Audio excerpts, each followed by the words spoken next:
Fellas, Sierra Leone has recalled its ambassador from the neighboring country Guinea. Okay? Why? Because the Sierra Leone, I just murdered that. The Sierra Leone ambassador has been accused of doing dealings with. I'm not gonna use those words because AI is gonna find out.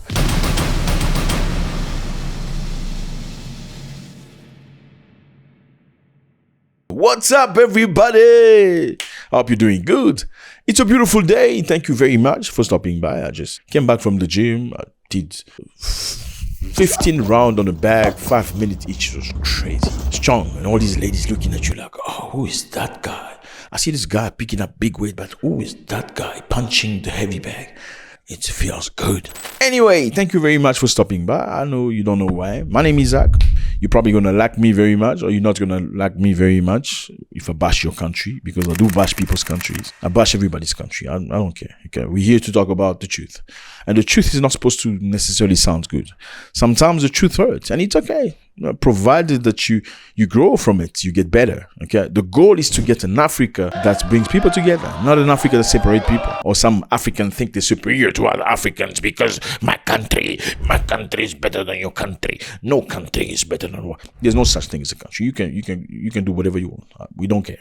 Okay, countries never existed before 1885. That's when all these people went together in Berlin, sit down, discuss on how they're going to split Africa into small portions. They gave these African countries to the British, those African countries to the Germans, these African countries to the French. Okay, those never used to be African countries. Okay, if you go to Ghana, you're going to find the Akan people. These are the Akan. It's a tribe, right?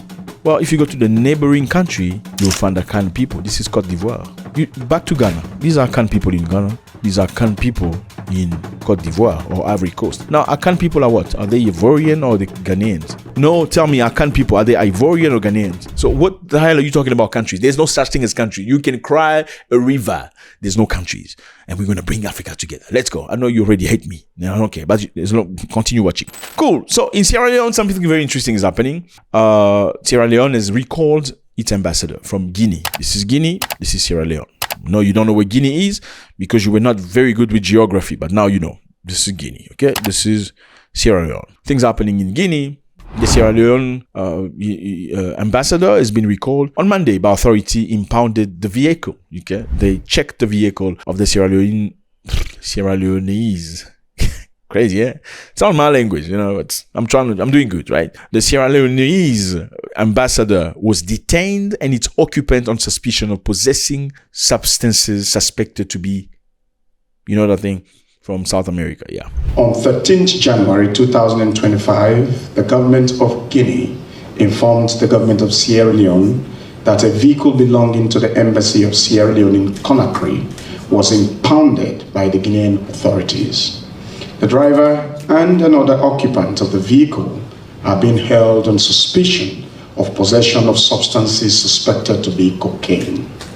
In light of this serious development, the government has urgently recalled Sierra Leone's ambassador to Guinea, Ambassador Mr. Almami Bangura, to Freetown to provide a full account of the incident. So let me just explain to you this, okay?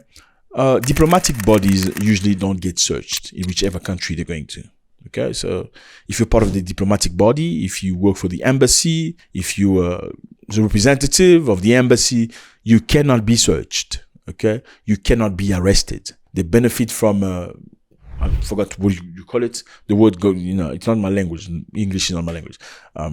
So they cannot be arrested. This immunity, okay? This immunity, that's the word, from doing anything. So somebody from the embassy can slap you. But there's nothing you can do about it. Because, it cannot happen. It's part of the law. Now, many negative things have happened that way. We've seen some of the diplomats do wrong things. They will drive in a way that is not acceptable. Sometimes they will even knock somebody's car and they cannot be arrested by the police. The police knows you don't touch those people, and they take advantage of it. And also, because you're part of the diplomatic body, you can allow yourself to do many things with your car because your car cannot be searched. Now, the Sierra Leone's ambassador's vehicle was transporting, for who?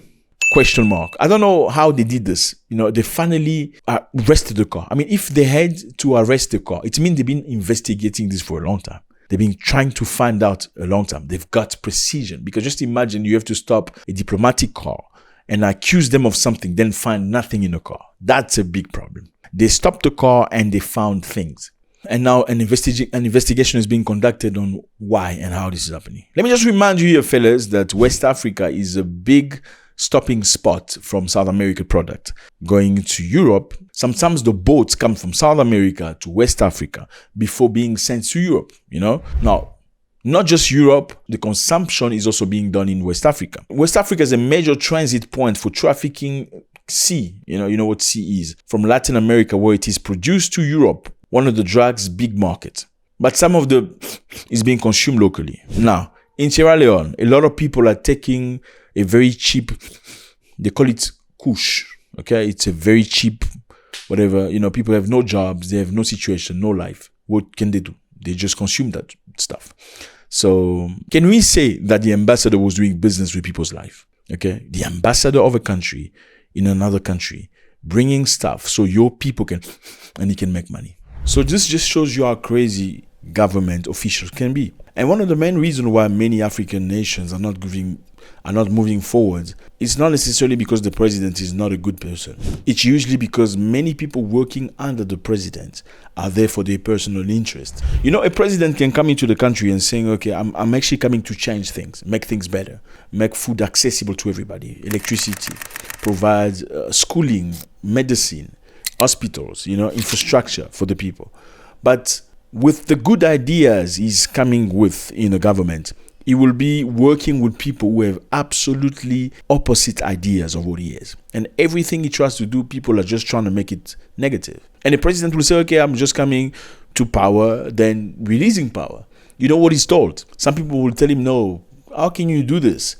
You only have an opportunity. This is a once in 100 million. Like, how many chances do people get to become president? You can't do this. And this is not just about yourself. This is about your relative, your family member, your cousins. Everybody must eat. This is an opportunity God has given us. We need to eat. Then we can live. And it's very sad because that's why many governments want you to go to church every Monday, Tuesday, Wednesday, Thursday. Not to say that church is wrong. There's absolutely nothing wrong with church. But they want you to go to church Monday, Tuesday, Wednesday, Thursday, Friday, Saturday, Sunday, Monday, Tuesday. And once you do that, what happens? You don't worry about what government is not doing anymore. You think everything is not working out for you because the devil is in change you. Yeah. The more you believe that, the more you don't ask them for accountability. The more you think, if I pray more, if I fast more, if I go to church more, if I give tithe more, the more you don't get them to accountability. And I think people need to be sober about that. And no emotions, fellas. And I'm telling you, there's absolutely nothing wrong.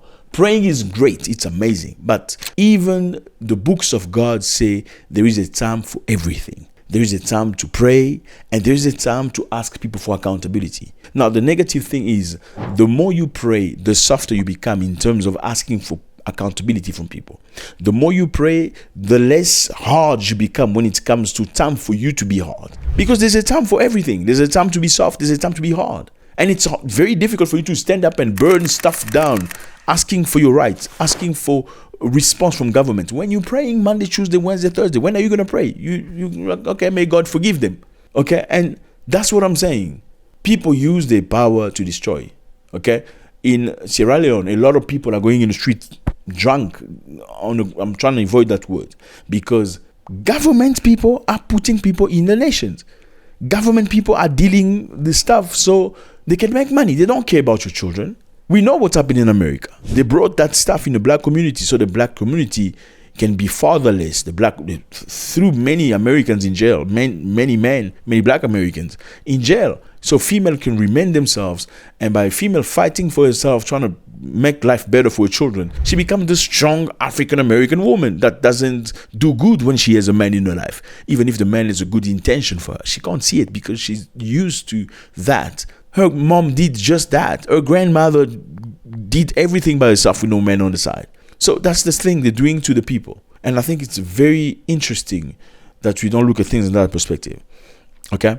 So the question mark is this. Sierra Leone has called back its ambassador. Are they going to put him in jail? Let me remind you here, in most African countries, in order for you to become ambassador, it's usually because you're related to the president. You're a cousin, or you're a cousin to somebody somewhere there, or you know what I mean? Do you think they're going to take their own cousins and throw them in? I bet you that guy's got somebody somewhere in government. That's how he became ambassador. In most African countries. We can't be 100% sure, but yeah. Are they going to hold him accountable? Because if stuff went to his car and it was stopped one time, it means it's been going for a long time. And for these people from Guinea to have the courage to stop a diplomatic car, it means they've done their intelligence work for a long time. Africans need to wake up to this. The question is this: who is the real enemy of Africa? Who is the enemy of Africa? God bless.